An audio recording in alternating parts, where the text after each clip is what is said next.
Hello, everybody. Just waiting for everybody to come in.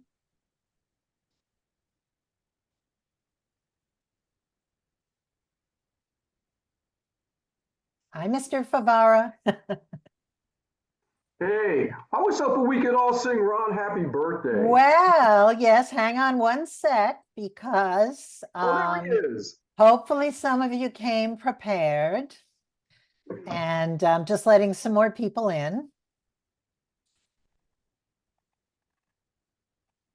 so that it can be a resounding greeting.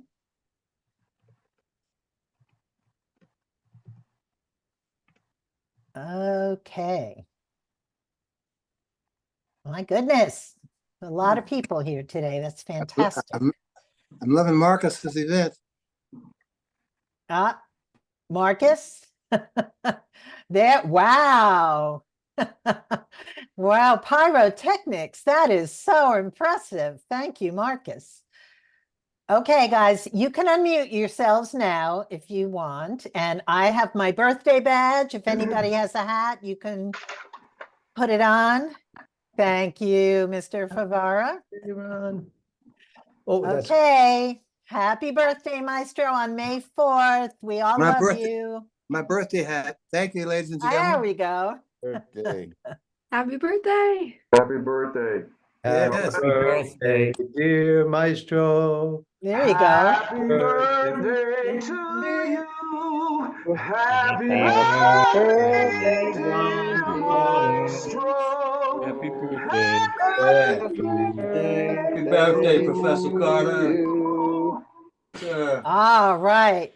That May 4th. concludes the audition part of today's meeting. We'll get back to you all. You're fired. Yeah, look at way back. Right. Okay, so Maestro, there Yes, you good evening. are. Good morning, Woohoo. ladies. Good afternoon, wherever you are, ladies and gentlemen. Howdy. 101 in New York. It's nice to see you all here, and I'm glad you have got through the winter that never showed up, at least not in New York. Let me introduce me. I'm the Maestro. I have this group of people who come out once a month. Hopefully the sun shines when they show up, because it sure shines for me when you show up. Don't be afraid of the sun. Vampires is only on TV. All right. I have our first question here in the chat. Please feel free to type questions in the chat. Richard Allen, hello, Richard Allen of Fabulous Italian Tie and Fashion Design. Maestro, I would like to ask, what did you think of the music of the Beatles, and perhaps especially Paul McCartney's bass lines? And what do you think of their music now at a distance of around 60 years? Ms. Schoenberg, that's about 4 questions. Okay, what did you think about the Beatles back in the day and Paul McCartney's bass lines? That's 2 questions, but I'll answer one at a time. I thought the music was rather average, and so was Paul's bass playing. I mean, I didn't feel they were that special to get that kind of acclaim and maintain that acclaim through 60 years. Again, I've heard that I've been told by guys whose view I respect that he was a good bass player, and those records prove it. Well, I haven't heard it yet, and I haven't listened that closely to be an analysis type of listening to his great bass lines. I've heard some in my time, and I'm not sure he qualifies for those guys. But if you hear him playing good bass, come onto the site. We talk about that live. 2 more questions. Right. Okay, that you pretty much, I think you covered it. Okay. Okay. What is it about playing with Donald Vega and Russell Malone that makes you 3 connect so well? One, it's a good example of 2 guys trusting one guy. They trust my tempo, they trust my program, they trust my note choice, they trust me being honest with them, they trust me paying them on time, they trust me paying with a real good salary. Okay.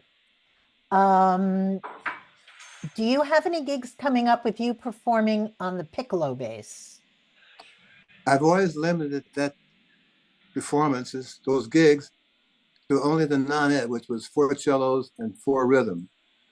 Unfortunately, ladies and gentlemen, 2 of the cellists have left the I haven't decided how I can reconstruct this group with 2 additional players whose research I haven't followed through yet. I decided that the instrument was such a special instrument, and these 4 cellists at the time, whose personnel function have changed over the past 20 years or so, I love that sound.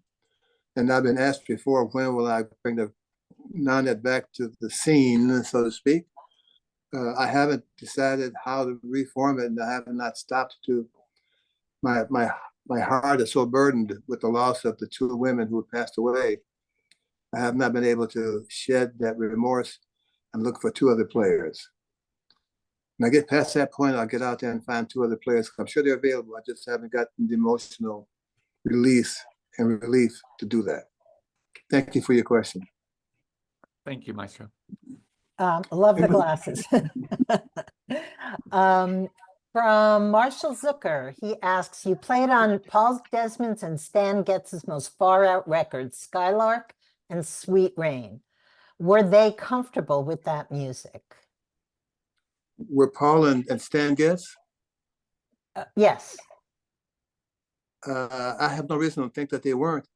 The Stan Getz came up because they were trying to make a record with different personnel out of Rudy Van Gelders, and after 2 days recording, there was a decision made that maybe this wasn't the best combination for Stan Getz and Chick Corea to try to play this level of music, whatever that was.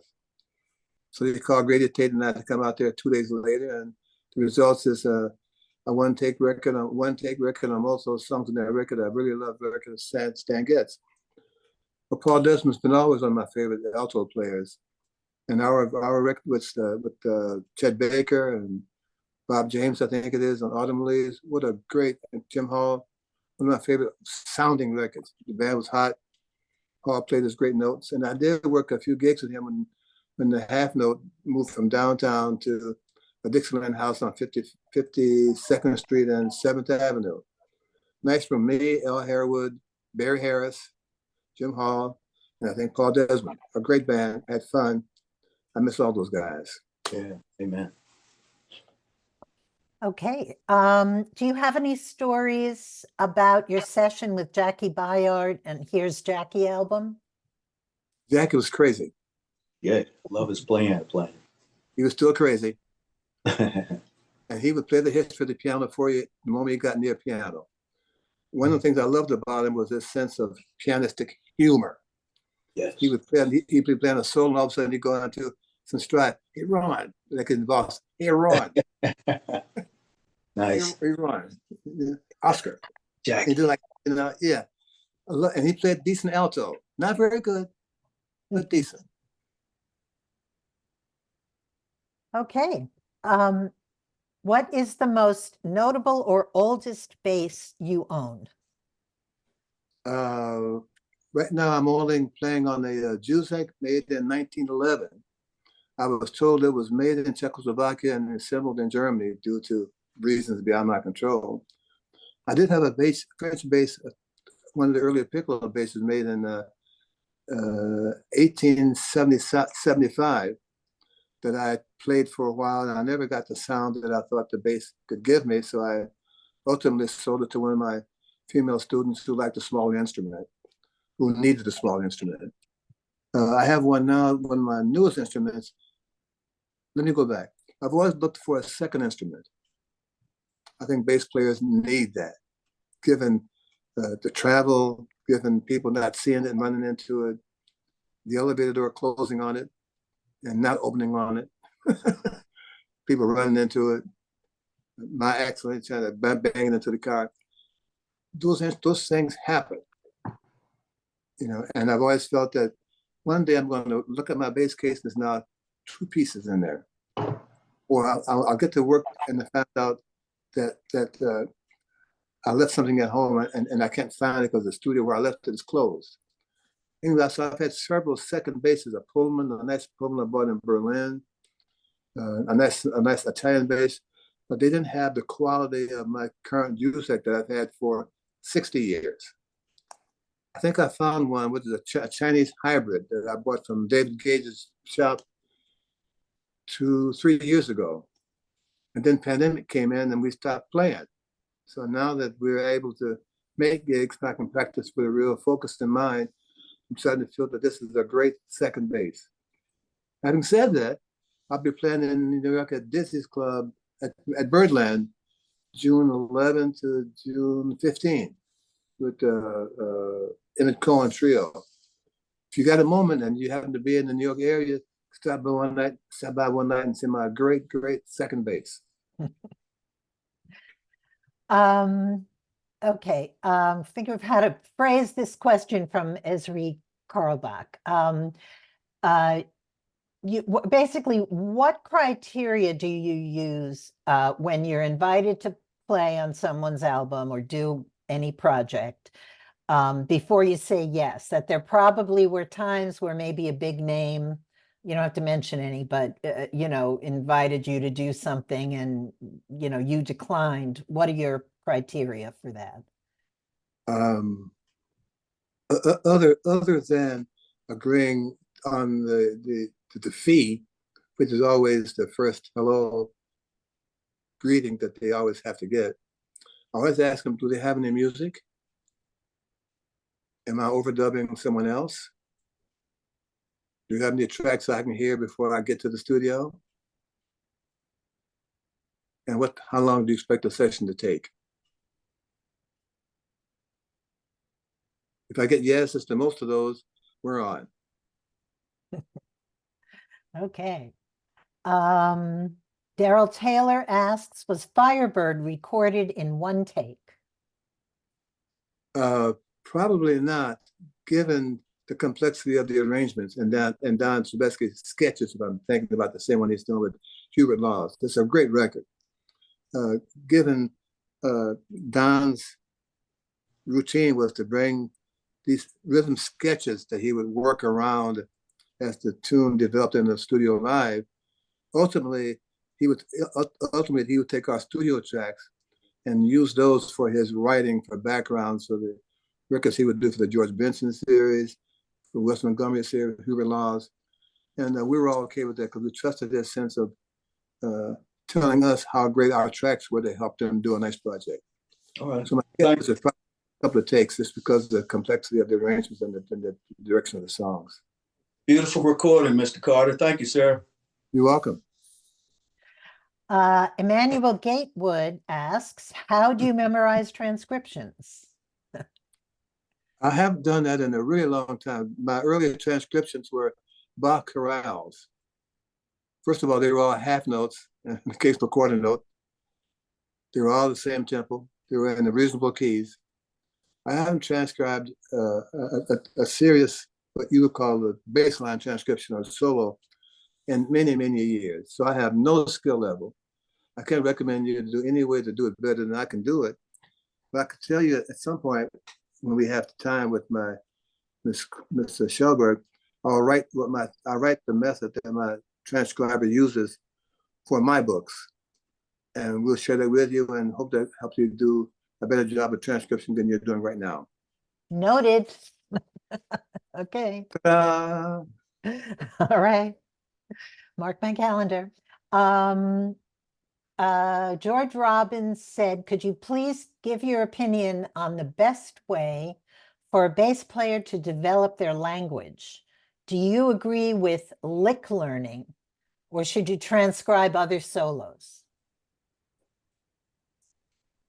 You know, that term lick learning kind of threw me a curve, but I'm not sure we got that kind of crowd here, you know. Some of those who didn't get it, that's okay. They're muted. They're being very polite. So Okay. Well, I think the first thing you gotta do is get a teacher to show you how to play the instrument. No one plays the instrument. There are not enough people who play the instrument the same as you do, student, wherever you are, to be able to see what skill level does it take to make those licks possible to be able to play them. There's a certain skill level necessary for those licks we all play. What's your skill level? Do you have the skill level to play to imitate a Scott LaFaro lick, or the drop of a Ray Brown, Oscar Peterson kind of drop, or figure out how Israel Crofts would play those lines behind Ahmad Jamal. They all take a specific skill. And I'm not sure those who are doing these, asking this transcription questions, if you have a skill level to make it possible to mimic these bass lines without the skill that it takes. It's a pretty complicated answer to a very simple question. Now, if I could make it simpler, I would figure out how to do that. But I'm not a transcriber, so I really can't answer that question as an experienced transcriber. But I think you get a teacher, man, or woman, and let them show you how to play the instrument physically. That way you could figure out those things that interest you that bass players do, and you have a better chance of mimicking those licks, those things, if you had a higher level of skill, then maybe you don't have to do that. Sorry for the long answer, but that's really a complete answer, but I'll try to make it like this. And Right. what I thought you'd like, you know. So I don't want people to think we're skipping their questions. We have a lot of people asking, what's your favorite of any number of things? And I know that Maestro generally does not pick one thing that's better than all the rest. Maestro, do you want to explain that, or should I? If I do that, Miss Shelberg, and if I said these are my favorite 5 records, the remaining 2,275 people get mad at me. And I can't stand having those so few friends left over. So I decided it's best just to say, I like them all. There was some I would personally recommend you buy because they're probably more available now, but I don't have a specific favorite album of all times. I want those friends to be my friends. So that's a good way to live those friends. Okay, I'm okay with that. Okay, or favorite club, or favorite Yeah. composer, or favorite anything. Okay. Yes. All righty, next question is, what was it like playing on the album 4 and More? That's one of the Lincoln Series Miles Davis records. There's a companion record to that. I can't think what it's off there. That the footnote to that recording, if I have this right, is that we had been off for a while. The Miles band had been off for a while. And we get this call for the gig at Lincoln Center or Carnegie Hall, whatever. And we arrive at the date, and the lawyer for Miles tells us that it's a benefit for CORE, C-O-R-E, which is a very active anti-racist group of people who are trying to right society's ills. And this particular event, Penny, was it Penny Carnegie Hall or Lincoln Center? I believe that was Lincoln Center.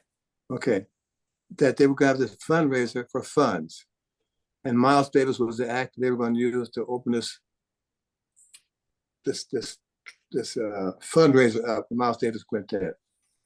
So we get to the studio, get to the car backstage, and Miles tells us, along with the lawyer, that this is a benefit for CORE, and that he has volunteered our salary for CORE. Yeah, no. He's fine. Ron, this is for CORE. I said, what? This is for CORE. Yeah, I know who they are, man. Why do you give them my money? Our money. How can you do that? It's a benefit. Yeah, benefit me. Can you do that? Come on, man. So I said, I'll make you a deal. I'll leave and you don't record. What? So I'll leave and you can't record. I'm okay. Harold, talk to Ron. Harold was the law. I said, Harold, I'm not going to do this. We've been off for whatever it is. Get the call at the last minute, and he donates our money to his favorite charity. What's wrong with this picture? So if you can assure me that we will record and we will get paid and do with our money what we want to do with it, we've got a deal. Now I'll put my bass, take it out of the case, Tell him I gotta turn the car off, we'll be here for a while, and go to work. He said, well, Ron, I'll see what I can do. Hey, man, look, that's the plan. So we kind of milling around. I'm still walking to the door a little slower now because I know they're going to say yes because the house is full. It's a famous guy, Miles Davis. It's a very famous group, Core. No one wants to be the guy who stopped the program. Least of all, the only bass player in the band. Okay, but that's my role for the moment. I really have a whole week, but the role is what it is. That's my role. So I said, okay, tell me. So we walk around for a while, and everyone waits for the stagehands put the stuff in place, and the announcers kind of get ready to go on the stage, and they got, what are you gonna do, man? I said, well, I told you, man. If he agrees that we're gonna get paid for this recording, we're on. So he said, okay. And the results are 2 recordings. One of them is 4 and More, and one of them is a much faster tune. I forget the second title, but it's a 2-record set that really worked out really very nice. Okay. Alan Lewine asks, have you tried the Nadine base mounted microphone? I've seen it, I think, but no, I have not tried it out. I don't know anyone who owns it, so I haven't seen it really up close. I just know that the rumor is there's a new pickup on the market and I should try it out. So if you person have the address, have the website of this company maker, I'll be happy to email them and see what it looks like for us, because I really don't know. Yeah, I know Rufus is using one now. I think Corcoran Holt has one. Just a couple people of my recent acquaintance. Christian has one too. Christian McBride. Okay. Well, I'm a David Gage man, but let me see what else is out there. I was curious. Okay. Thank you, Alan.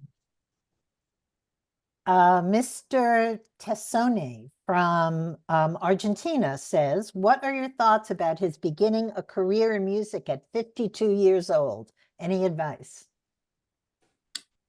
Probably get a new pair of shoes, get a great tie, get a nice shirt, and be prepared to practice 2 hours every day. For these reasons, to develop some discipline, to develop some routine, to expect to be ignored on the bandstand, to enjoy your getting better and the joys that come with getting better, and enjoy having people say, I didn't know you could do that. Okay? Hey.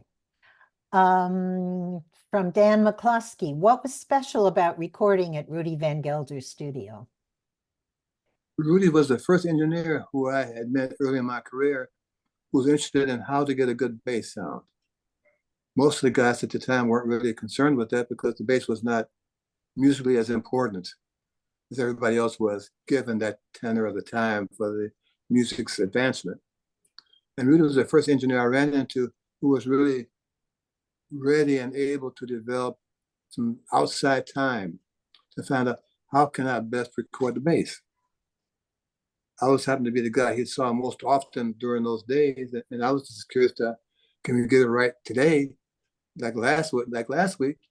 And the only way to do that was by coming out to your place and just experimenting with locations in the room, different kind of microphones, different microphone placements.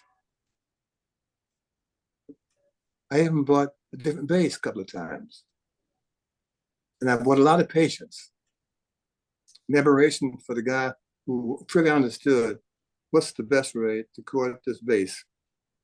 So it is important on a record sonically as everything else. He set the standard for recording the bass, and I appreciate him to this day.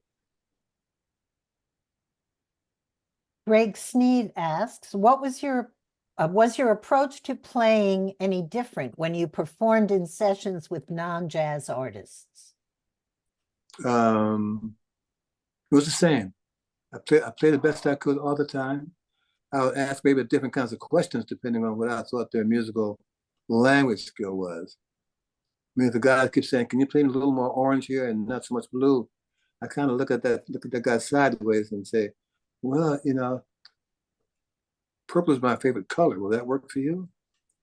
But my musical skills are the same. I just trust that I'm there because they thought I can help their project, and my job is to make their hope and wish come true. Okay, Tony Marino says, what was it like working with Joe Beam and playing with Paulo Braga? My experience with Joe Bain was when I first met him, he spoke much better English and I spoke exactly no Portuguese. But we figured how to talk in broad terms that one word would mean a whole paragraph. And my concern with Mr. Joe Beam, as I called him, was that I don't know this music very well. I only heard records with Stan Getz and maybe Brazil 69, those kind of singing groups. I'm not quite sure what I can add to this record. And his response in broken English was that Mr. Taylor, Craig Taylor for the A&M at the time, told me, you're the person to make this happen. I trust his judgment. Let's see what kind of music we can make. Subsequently, we made about 7 records together. He trusted my note choice. He trusted my ability to hear the music and the changes right away. Sometimes there were no parts. He trusted I would be on time. He trusted I would play in tune. He trusted I would appreciate his music. Okay, from George Robbins, when you're learning a new tune, do you use any unique approaches or devices? I try to find out 3 things.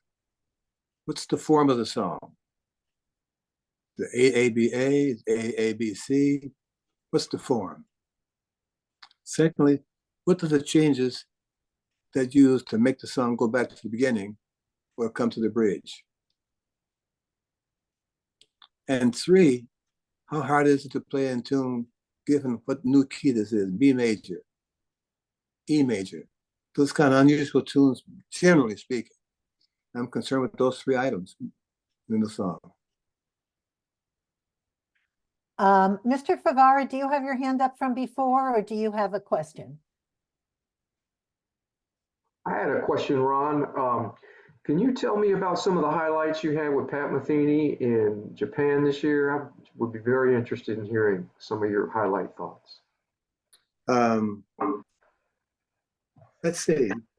I'm trying to separate all those that I had, and it's kind of hard on such brief notice to pick up the highest 2 or 3, because when we did that before, the other 12 are terrible, and I don't mean to imply that at all. Pat likes to have the drummer facing him, and there's a pretty small bandstand, so that was easy for him to get used to. But for me, I preferred the drummer to be to my side so that he wasn't playing exactly into my microphone or pickup. That was my only concern, that the recording they were making, we were working on making the record. I'm not sure how much separation they could really get given closeness of the band and the setup that the drummer had facing Pat and being off to my side, But Pat always likes to kind of play the set without announcing the songs. And my band does that, but I always play the intro to the song so they know what's coming. Pat didn't always play, initially, he wouldn't play an intro that I would recognize leading to what song it was.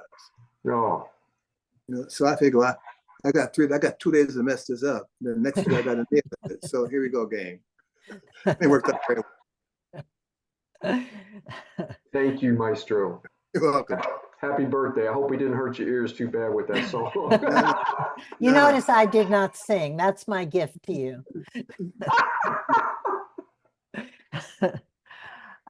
Bernadette says she would like yes, to know, lady, yes, come on. Bernadette would like to know which music you enjoy listening to. Any good music. Okay. Paul Foster, what are your thoughts on stick bases? Any decent ones for ease of traveling? I've heard them, and on records, they sound really good. I personally like the feel of the weight of the bass. I'm not so sure I could really get into playing a stick bass, although there's some good instruments well made. And they sound really great on records.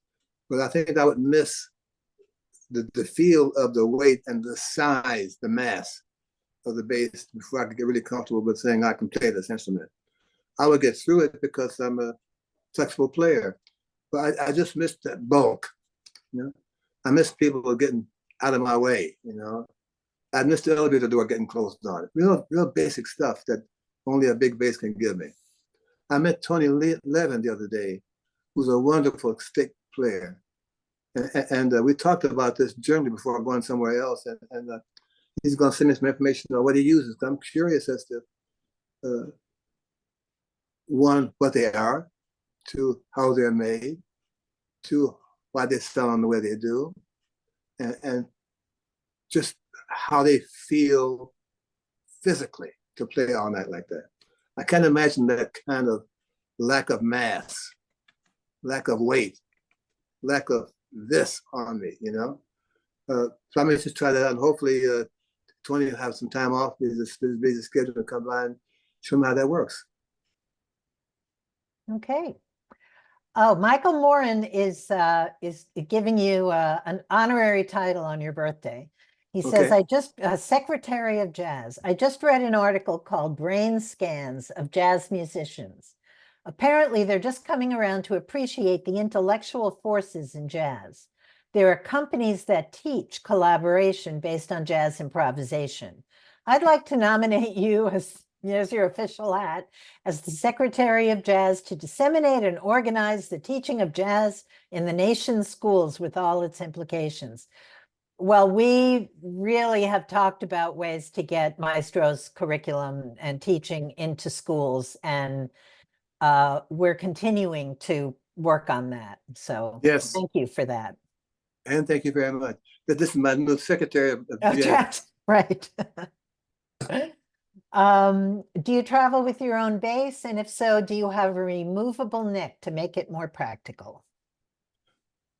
If I can drive to the gigs, I take my own bass, which means within a 200-mile radius. Other than that, I have a flyaway that I occasionally take, but I've been I hate to say this word burned. I've been burned so many times when my flyaway bass either didn't get there in time. When the TSA guys looked at it, they put it back in the case the wrong way, or the bass didn't get to the gig at all until the next day.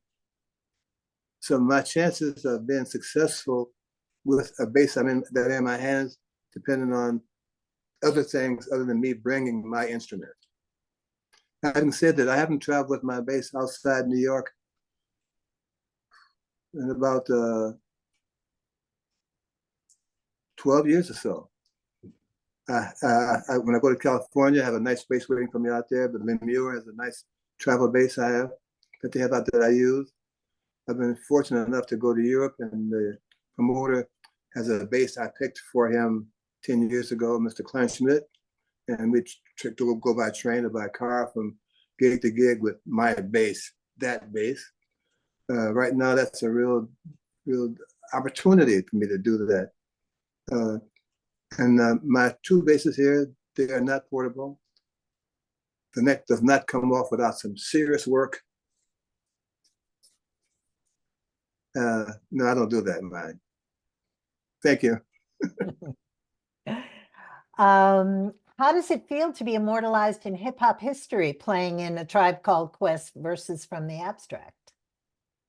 Well, I think my first thing is I got to buy a bigger chain. Right. Gotta look the part, right? I feel good. I like those guys, and it was nice to be considered to be a part of that community. Okay. Mr. DeRay is going to be playing at Smalls. Okay. In September, he's going to send you a video of his performance. Send me an email so I can get down there to hear you. Okay. I've recently acquired a test pressing of Anything Goes. Wow. on Kudu. It has some great takes. Did you have any say in the switch from a more jazz sound to the disco-ish sound on the final pressing? Or was it just down to Creed and David Matthews? You know, I didn't know that. How did you find this test pressing? Good for you. My friend, we talk about occasionally in these meetings, who has made it a point of his life to give me all the records that I'm on. And he came by last month, 2 weeks ago for a filming session, and he bought 75 more. But they were not acetates; they were real vinyls, 180 gram back in the day. I can't imagine how that sounds because I haven't heard it in so long in any form. To answer your specific question, it was done at Rudy Van Gelder's. And Rudy is the recorder, the mixer, the editor, and the master maker, literally. So when you go out his studio, you wait long enough, he'll give you the master thing with which you can make the actual discs from. So I trust his sense of balance and sound that I'm sure the acetate, if it's playable and not too soft after all this time, that is a good representation of the band sounded in the studio for those day or so. Again, I know David Matthews is a friend of mine, he's a good arranger, plays good piano. Creed is, of course, the CTI. I leave it in their hands because I got other projects to do. I'm going from point A to point B, and they're still in there enjoying their work. Okay. I'd like to hear it at some point, though. Trevor asks, what is the equivalent for you? It's common for lyricists to have notebooks to write down phrases and ideas. What's the equivalent for you when an idea pops into your head? To remember it for next week. Okay. Goes in and comes right out, right? Yes. No trash. No trash can allow. Gustav is a beginner jazz pianist from Germany. What is the best way to practice? I'm not going to pronounce this right. Syncopes, Syncopes. Syncopes? I'm not sure the word. It's a syncopation. Is that what he's? Okay. Gustav, can you unmute yourself and explain your question? Are you there? No. Okay. Sorry. Brenda Seiler says, Maestro, you and Corcoran Holt were named artists in residence for the DC Jazz Festival. What will you do and when will you be in DC in that role? I'm waiting for the details from them. As soon as I know, I will put them on a subscriber site, and my general manager will make this information available to all. Okay. Yes, we will, for sure. I am here in DC and have covered you before. I'm a journalist, so that's Yes. why I'm asking. I hope to be able to chat with you when you do come here. Oh, absolutely. Just get in look forward touch to with it. me as soon as we've talked before. Hi. Okay. Yes, we have, and thank you so much. You've been very generous, Maestro, with your time. You're welcome. Garth Vogan, you have your hand up? Mr. Vogan? You have your hand up? You can unmute yourself and ask your question. No? Okay. He's trying to, but maybe doesn't know how to do it. Okay, well, I'll keep an eye out for him. Can he hear us at all? It doesn't look like he does. Okay. Okay. Elio, hold on a minute. Elio. Yeah. Ilio. I'm also no question. Wait 1 second. Stop blowing bubbles with that bubble gum. Yes, sir. Okay, let's try it again. Now, what's your question? Can you hear me? Real quick, you showed me your necklace. What was it? What's on it? What's the pendant? What's on your necklace? A very well-worn Taurus de Bull. Oh, wow, that's beautiful. I saw Sandy, I didn't know what it was. That's nice. Yeah. No diamonds, no diamonds. Just the plain old flat Doris Bulls. I love it. I love it. I love it. Thank you, Maestro. Okay, put that bubble gum away. Okay, Ms. Shelford. Okay, I'm just telling Mr. Oh, Vogan. he unplugged him. See, he unmuted himself. Mr. Vogan. Mr. Vogan. Yes. Yay, you hear me now? you did it. Right. Okay. All right. I had to learn how to use this bar in the bottom here.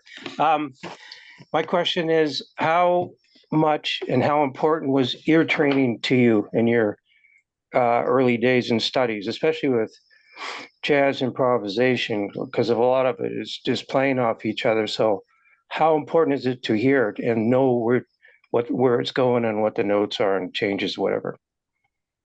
Ear training, as I understood it, Mr. Vogan, when I was in high school, as a matter of fact, I was a 17-year-old kid in high school learning and playing music in theory class, and we had to listen to Bach chorales and figure out what the chords were. That was my first official ear training experience. As I got to Eastman School of Music, wow. ear training became even more important because the chorales seemed to be more advanced. There were more of them. We had to do it in a shorter space of time. At some time, as I was in college, the real books came out. They weren't very good. They weren't very accurate. A nice way to see what you're trying to hear, if I can put it in those terms. And unfortunately, a lot of real book changes were not accurate because they weren't used to transcribing the new complicated harmony and the new voices and new voicings guys would play. So my ear training from the Bach allowed me that kind of specific hearing of each voice on the piano that he would have. And he gave me a chance to pick out what notes I thought were determining what kind of chord it was, or how will this note be resolved in the next chord. Bach was great for this voice leading. And that gave me a chance to hear what I call inside the chord, the thumbs. Not these things, here. I want to know what is the L tenor doing? How are they affecting this bass note? And it's through that kind of called forced listening, because it was a class at school, I was able to discern how jazz chords sounded to me and what middle notes in here would make the chord do what it's now doing, and how would this revolve or translate itself to the next chord or the next set of chords. And it's what I call inside listening, Mr. Vogan, that helped me tune up my ear to a career as a jazz bass player, whose job is to hear inside the chord to determine where it's supposed to go. Right. That's very thorough. Thank you. You're welcome. What's that bar down there, man?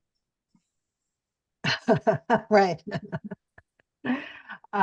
Nick Dunlap is a teacher, and can his students say hi to you? Of course they can. Where are you, Mr. Dunlap, and your students? Oh. Let's see, my volume's not working here. Yes, I hear different hat for your students. There you go. Why isn't it working? Isn't that good? Yeah, we hear you. We hear you and we see you. Not hearing anything. I see the kids waving back there in the blue shirt. Yeah, hi guys. Say hi. Hello, young lady with the blue shirt on. How are you guys? Thank you, Nick, for letting us join your party. Yeah, thank you for letting us say hi. I like to teach these guys about jazz history. It's great to say hello to you. Thank you. Thanks for being here, chiming in. Nick. Hey, see you in October in New York. Okay. Good. For the whole month, make sure you stop by to say hello. Yeah, I will do. Thank you. Thank you. All right. Rick Converse says, could you talk about your recording session for Billy Cobham's Spectrum album?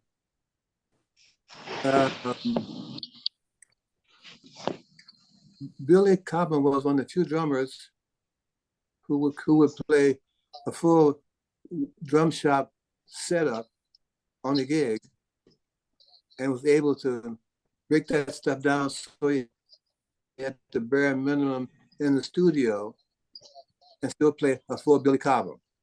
That just fascinated me how he was able to pare down to the most basic essentials in the studio. We didn't have the space, didn't have the volume of room, didn't have just microphone, all that stuff. He was able to figure out what he really didn't need to make a record. And that's pretty more information because guys don't understand how different the gig is and how different the studio is. And he tuned into it like this. Dial it down, wonderful. He's learning to be a writer. He wrote some pretty nice songs, and we helped him fix what needed to be fixed. And he had also had a really great cymbal sound. His ride, Billy Cobham's left-handed. So his ride cymbal to me was on the other side of where I'm staying in the studio. And it was so articulate. It was just great to ride on that cymbal sound all studio. All your drummers, check that out, man. His cymbal sound is just perfect. Like Albert Heath, my late friend, or Jack DeJohnette, Tony Williams. This ride cymbal sound, Al Harewood, perfect. Okay. Mr. Stamowitz, ask your question and also email me. We've been trying to get in touch with you. So. Oh, okay. There he is. Oh, great to know. No, I just wanted to say thank you. I went to Burghausen last month for the jazz festival, and it was. Oh, we can't hear you. Can you? Hit that button on the bar again. I just asked him to unmute. Oh. Yeah. Okay. Sorry. Oh, sorry. Yeah, I emailed you. Yes. I just wanted to say a big thank you. I went to Burghausen last month for the jazz festival, and it was yeah, and I got to shake your hand, Ron Carter. And since then I didn't wash my hand, my right hand. No, it was really incredible. And I just wanted to ask one question, like it was the second time I saw you live, but it was always on the highest level. And how do you keep that consistency? Like, how do you stay consistent with your gigs? That would be pretty interesting to know. Wow, now that's a long answer coming your way. I'll make it short because we only have a couple of hours here. One of the things I've always insisted on, Ms. Stamowitz, is can I play as best I can to help these guys who I'm with or gal, the band, glad I'm sitting with them. That's important for me to feel like I'm giving them what it takes to make them sound good. And with that point of view and playing with such great players all the time, it's not difficult to maintain a posture, a stance, an attitude on being able to deliver and produce night in and night out the same level as the groups I'm playing with. The challenge are the circumstances allowing that? Are the microphones good microphones? Is the sound engineer in the back of the room manipulating the mics at the wrong time? Is the piano in tune? I'm playing on a strange bass again. Can I be comfortable enough on this bass to deliver the notes I'm hearing that this horn player needs to improve? Can I find those notes at the right time? Can I find them tomorrow? Can I hear where I missed tonight and fix that for the following concert? It's these details that I insist on having in my toolbox night in and night out. And I'm getting pretty consistent as we talk about it. Thank you for the questions. A nice question. I hope I got your answer for you. Yeah, thank you very much. Thank you. Tom Murray says, what qualities do you look for when you hire a drummer? Three main qualities. One, I'm assuming he plays good or he wouldn't be in the hopper to be considered for the gig. So that's off the top. Number one, does he read music? Number two, what does his ride cymbal sound like? And three, if I ask him to retune his bass drum or his hi-hat or his tom-tom or snare drum, will he become offended? if there's yes to any of those answers, you probably won't be on the off list real fast. Okay. Janine is just sending you a very nice sentiment. You're playing Wave by Tom Jobim is one of the most beautiful sounds in the world. Thank you for the music. You're welcome. Bernadette's still in the corner. Can you talk to her for a moment, Miss Sure. Michelle? Bernadette, Did you fall asleep? can you unmute yourself, Bernadette? Yeah, So yeah, there Mr. she Carter is. can talk to you? Okay, Yes. good. Yes. There you are. Yes. Bernadette, what's your question? Hello. Hello. Yes. I was. You talked about that you like good music. How would you define good music? What means it? What does it mean? It's a very, very difficult thing, I know. Yeah. Well, I like listening to Bob Marley's music. The sound is this. The band is so well recorded. Bernadette, I call you Bernadette. The sound is so clean. You hear the shaker. You hear the guitar. The bass is so articulate. That's good music for me. You know? I like listening to orchestra. Just because you hear all the colors available to you in a good So recording. it also depends on the quality of the recording. Does it depend on what? Say it again. Did you say it depends on the quality of the recording?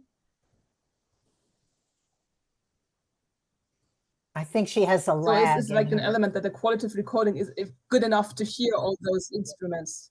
Yes, yes. On the radio, the radio has a speaker this big.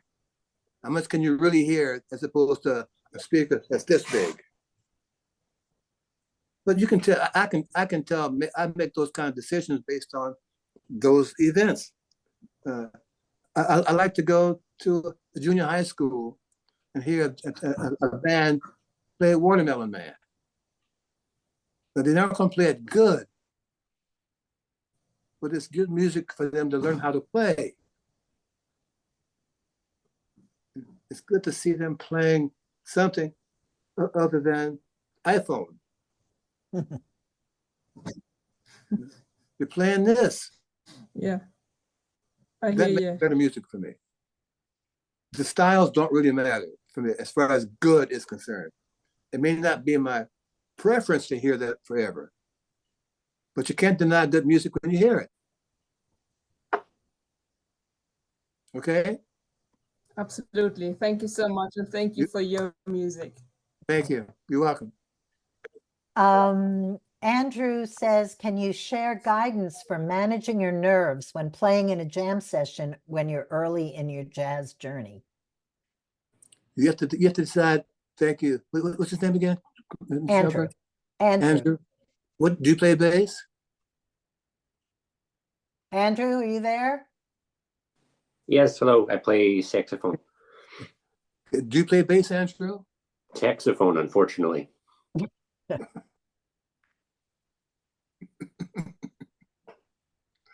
Okay. Well, you know, I've always felt, Andrew, that if I'm called to play on the jam session, I'm there because I'm supposed to be there. That sounds kind of simple, doesn't it? But I'm confident that the reason I'm there, Andrew, is that the guys call me up. They know that they expect something because I'm part of their band right now.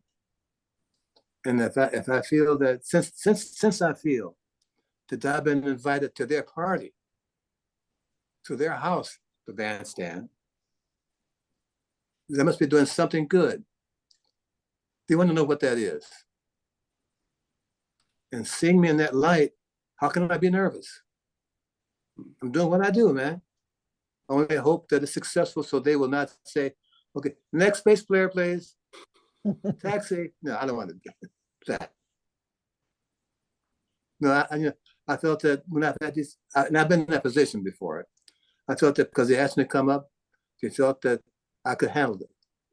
They trusted me to be up there and not fall over and not ruin the guy's bass or whatever image they have that's terrible for them. They know I'm not feeding it. I'm really a class bass player and I'm just playing with these guys for the first time with different bass, whatever the circumstances were. I trust that they trust me. And if I know they trust me, how can I be nervous? Love it. Thank you. Okay. Did you ever play with Louis Bellon or Pearl Bailey or Eura Bailey? Pearl Bailey, the singer. Louis Yeah. Bellson, to her drum.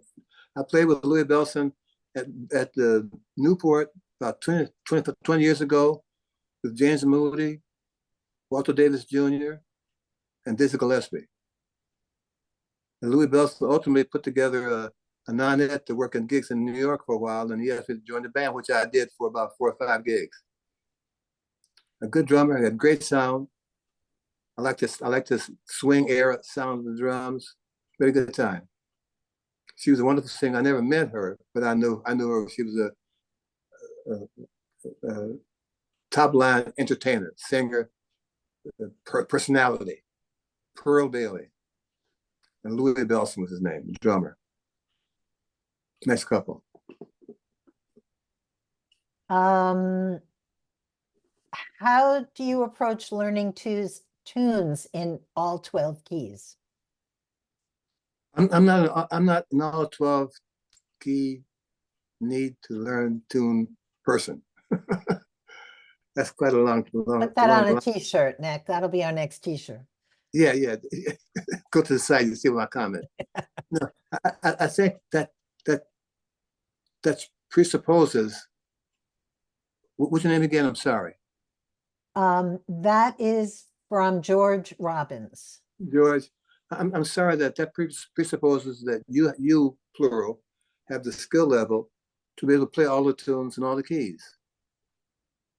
I can think of better ways to learn skill at learning the instrument other than that. One, get a teacher, get some technical books, get some skill level books, etudes, to show you how the instrument works. I'm not sure that learning all the things you are in the 12 keys is productive to learning anything about how hard you can play in all 11 keys.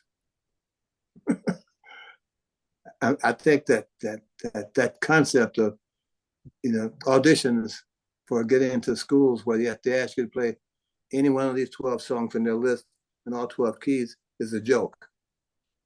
Can you play a B flat scale in tune? Can you play an arpeggio up the horn? Can you play quietly? Can you swing? What's the form of this tune? All the things you are. Write the changes to Never Another You. Those are things that would determine whether you can play the instrument or not whether you can play on top of Old Smoky in 12 keys. Or at all. My general feeling is that if the singer's going to sing in B, they better be bad, because this is a hard key for us to play in. They're going to kick her ass.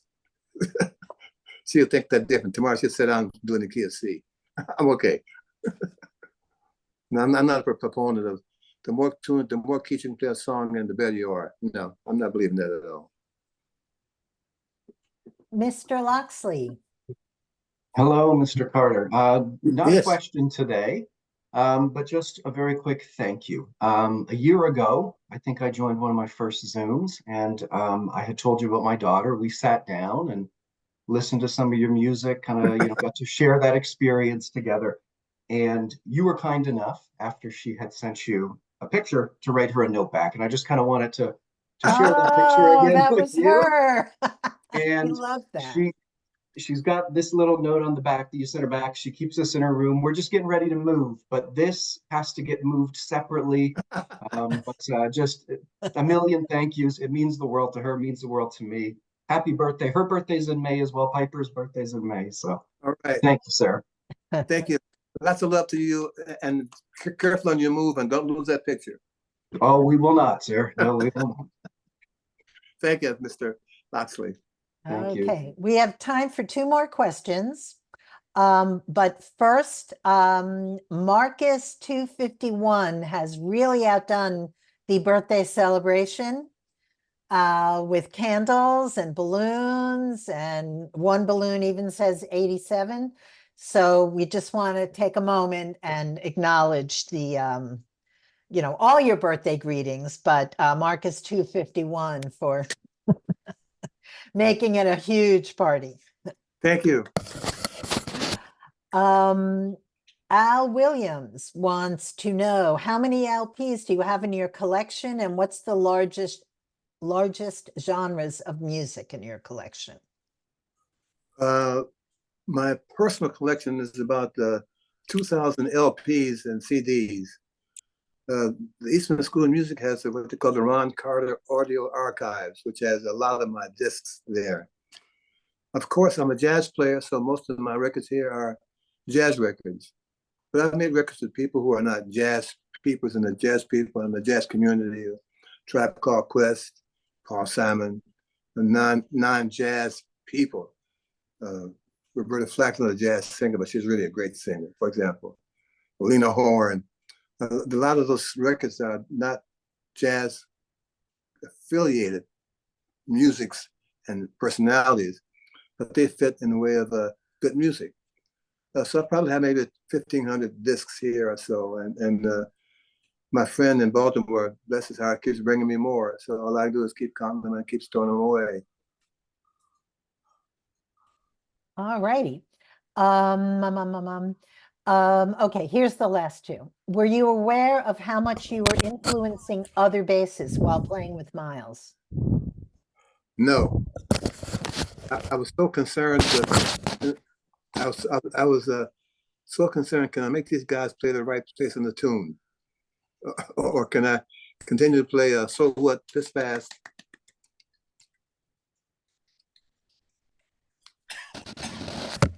Forever. Take a breath and back.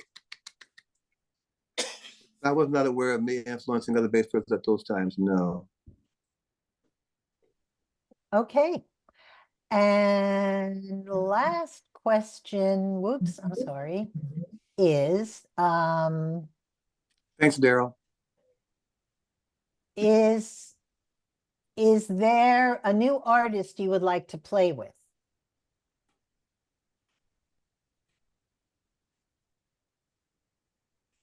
Wow, I listen to the radio, and now disc jockeys are so hip, they don't always say who they are. They just play the record and go to another disc. So I'm not sure who I'm listening to all the time, and I can't recall their name because I don't never know their name, But I'd like to make a record with.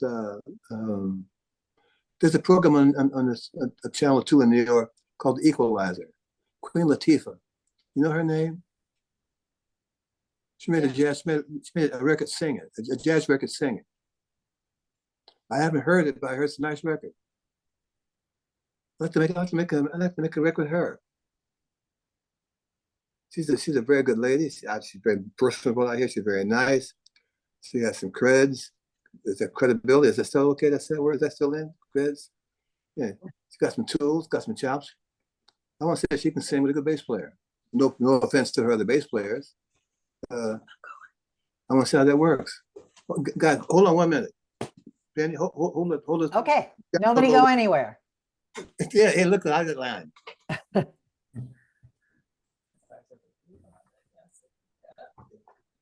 Oh, I should have had some Ron Carter music queued up. I could have played as waiting room music. Hi, Changamire.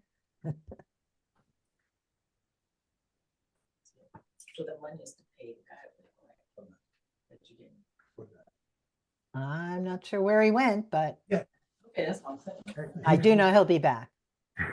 Quick thank you, Penny, for putting it together. I appreciate it. Sorry. Okay, here we go. Thanks, Penny, for holding them in place. Sure. I'm going anywhere now. That's the CNN. Okay. That's All righty. So MSNBC. do you have time for another question or two, Maestro? Yes, Or two. okay. So I know I'm going to find the next question, and meanwhile, Changamire, I think, wants to say something to you. Okay. Hello. How are you? Oh my gosh, you know how I'm doing. It's great to see you.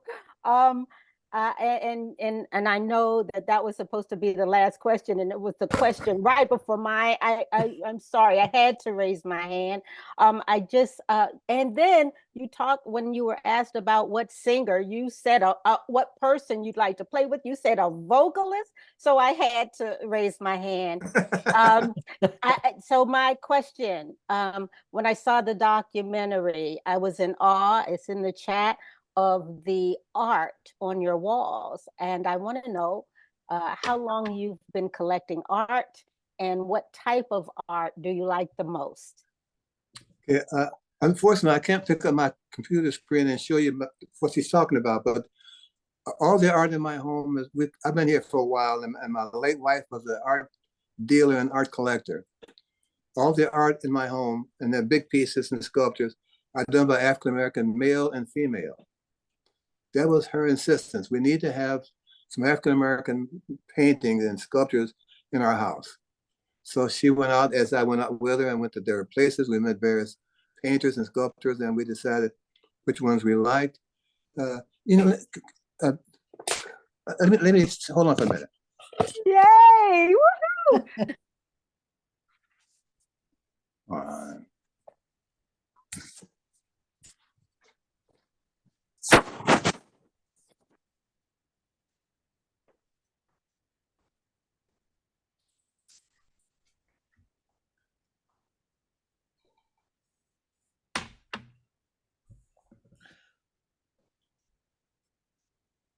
You see that okay? That's gorgeous. Yes. It's called The Bassist. Sort of abstract. Is that what you lean towards, or she was sort of guiding you? And I'm asking more questions. I'm gonna stop, but that's gorgeous. Feel free to show more. Okay, don't go.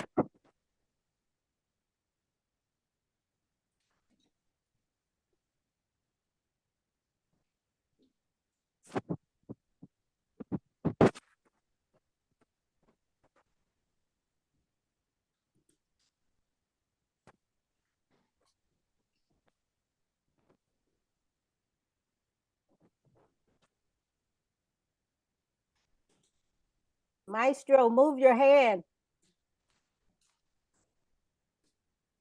Yeah, there he goes. Okay.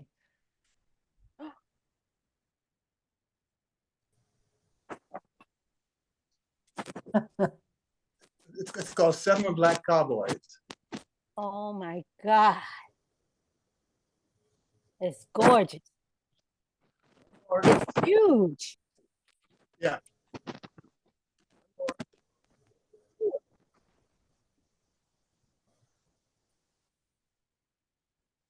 Who's that guy?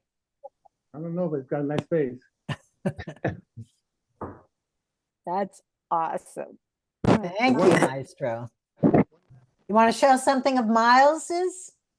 Yeah, turn the light on here. Oh!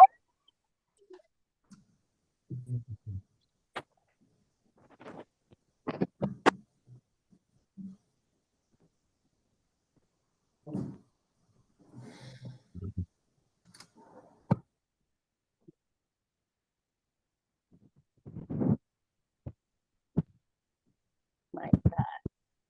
Incredible. One last one. It's like the Addams Family. Your house is a museum.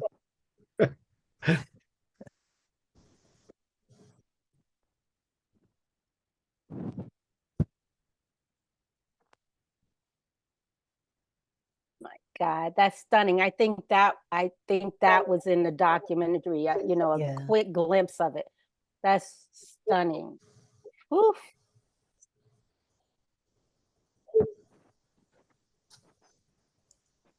Will you show something of Miles's? I did already. Oh, sorry. Yeah, second one. Oh, I didn't realize that was his.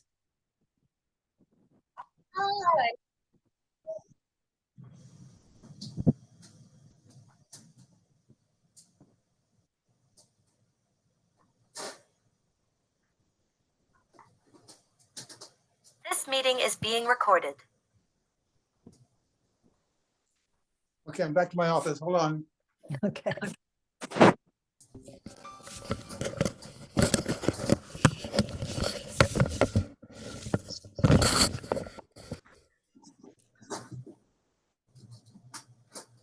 One more, Rufus.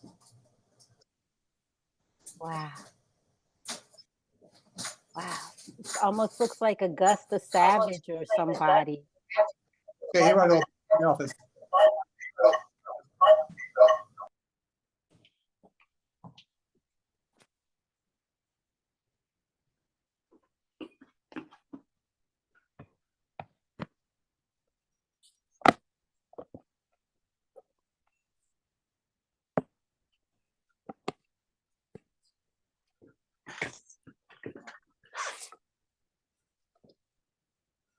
Okay, gang, back in class. Okay, we're going to end with this lovely note from Charles Jones. Everybody else, I'm sorry we didn't have time to get to you. If you email us, roncarterbassist@gmail.com, we will answer your question or come back for the next one and Mr. Carter will be able to answer it himself then. So from Charles Jones, I have my dad, Charles Jones Sr., on the Zoom for the first time. Mr. Carter is his absolute favorite. I want to thank my dad for introducing me to jazz as a child, and Mr. Carter for being the blessing that brings generations together, as my dad, my daughter, and I all love his artistry. My goodness. Thank you. Thank you. Thank you, everybody, for joining us for the birthday wishes. And means a lot to us, you know, that you're here. And we hope to see you at the next one. Have a good day, everybody. Thank you. Hooray. Thank you. Happy birthday, Mr. Carter. Thank you. Happy birthday, Ron. Thank you. Thank you. Thank you much. Love you, Maestro. Happy birthday. Happy birthday. Feliz cumpleaños. Hip hop, hip hop.